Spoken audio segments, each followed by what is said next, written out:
क्या आप जानते हो कि एक ऐसे इंडियन एंटरप्रेन्योर हैं जिन्होंने बिना किसी फंडिंग के, बिना सिलिकॉन वैली के ग्लैमर के दुनिया के सबसे बड़े सॉफ्टवेयर जायंट्स माइक्रोसॉफ्ट और गूगल को टक्कर दी?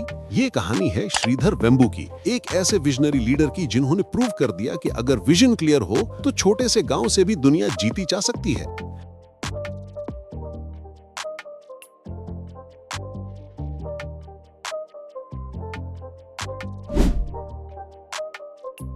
ये बात है जब श्रीधर जी का जन्म हुआ 1968 में तमिलनाडु के तंजावुर डिस्ट्रिक्ट में एक मिडिल क्लास फैमिली में। उनके पिता एक स्टेनोग्राफर थे और माँ एक सिंपल होममेकर। बचपन से ही श्रीधर जी एक ब्रिलियंट स्टूडेंट थे। उन्होंने आईआईटी मद्रास से इलेक्ट्रिकल इंजीनियरिंग किया और फिर प्रिंसटन यूनिवर्सिटी यूएसए से PhD in electrical engineering complete की। उस टाइम पर उनके पास एक सिक्योर फ्यूचर था अमेरिका में, लेकिन उन्होंने एक अलग रास्ता चुना। उन्होंने डिसाइड किया कि वो अपनी स्किल्स का यूज इंडिया के लिए करेंगे। 1996 में श्रीधर वेम्बू और उनके दोस्त टोनी थॉमस ने मिलकर एक छोटी सी कंपनी स्टार्ट की, एडवेंट नेट। शुरुआत में ये कंपनी नेटवर्क मैनेजमेंट सॉफ्टवेयर बनाती थी और उस समय इंडिया में इंटरनेट भी नए नए कदम रख रहा था। फंडिंग जीरो थी, टीम छोटी थी और कंपटीशन ग्लोबल लेवल का, लेकिन श्रीधर जी ने कभी हिम्मत नहीं हारी। 2000 के आसपास .com बबल के टाइम उनकी कंपनी बहुत स्ट्रगल में गई। क्लाइंट्स गए, रेवेन्यू कम हुआ, लेकिन श्रीधर जी ने एक डिसीजन लिया, हम अपने प्रोडक्ट इंडिया में ही डेवलप करेंगे और अपनी टीम यहाँ से बिल्ड करेंगे। उसके बाद उन्होंने 2009 में कंपनी का नाम बदल कर रखा जोहो कॉर्पोरेशन,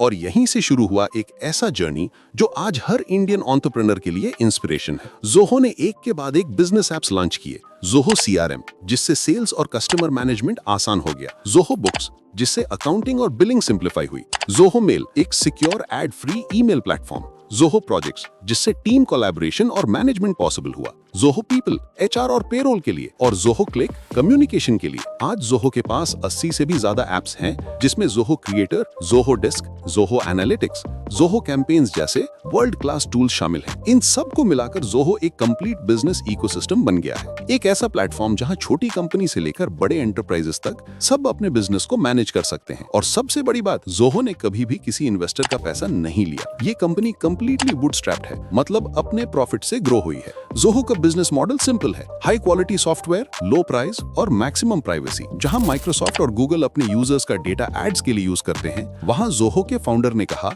हमारे कस्टमर्स हमारे प्रोडक्ट्स खरीदते हैं, उनका डेटा नहीं। यही ऑनेस्टी और कमिटमेंट ने जोहो को ग्लोबल लेवल पर रिस्पेक्ट दिलाई। आज जोहो के 80 मिलियन से ज्यादा यूजर्स हैं और क्लाइंट्स में Amazon, नेटफ्लिक्स जैसे बड़े नाम भी शामिल हैं। लेकिन इस कहानी का सबसे इमोशनल पार्ट तब आया जब श्रीधर जी ने अपनी सिलिकॉन वैली वाली लग्जरी लाइफ छोड़ दी और चले गए टेनकासी, तमिलनाडु के एक छोटे गांव में। वहां उन्होंने अपनी कंपनी का एक मेजर ऑफिस बनाया और कहा, टैलेंट हर जगह होता है, अपॉर्चुनिटी नहीं। उन्होंने जोहो स्कूल्स ऑफ लर्निंग शुरू किया, जहां बिना आईआईटी आईआईएम डिग्री के रूरल स्टूडेंट्स को ट्रेनिंग दी जाती है और वही स्टूडेंट्स आज दुनिया के टॉप क्लास सॉफ्टवेयर बना रहे हैं। ये एक ऐसा मॉडल है जो सिर्फ बिजनेस नहीं बल्कि इंडिया के रूरल डेवलपमेंट को भी एम्पावर करता है। आज जोहो के ऑफिसेस चेन्नई, ऑस्टिन यूएसए और रूरल तमिलनाडु में है। श्रीधर वेम्बू जी भारत रत्न लेवल के विजनरी हैं, जिन्होंने दुनिया को बताया कि self reliance is the ultimate strength. उन्होंने फंडिंग, इन्वेस्टर्स, मार्केटिंग, सबसे ज्यादा इंपॉर्टेंस प्रोडक्ट क्वालिटी और लॉन्ग टर्म थिंकिंग को दी।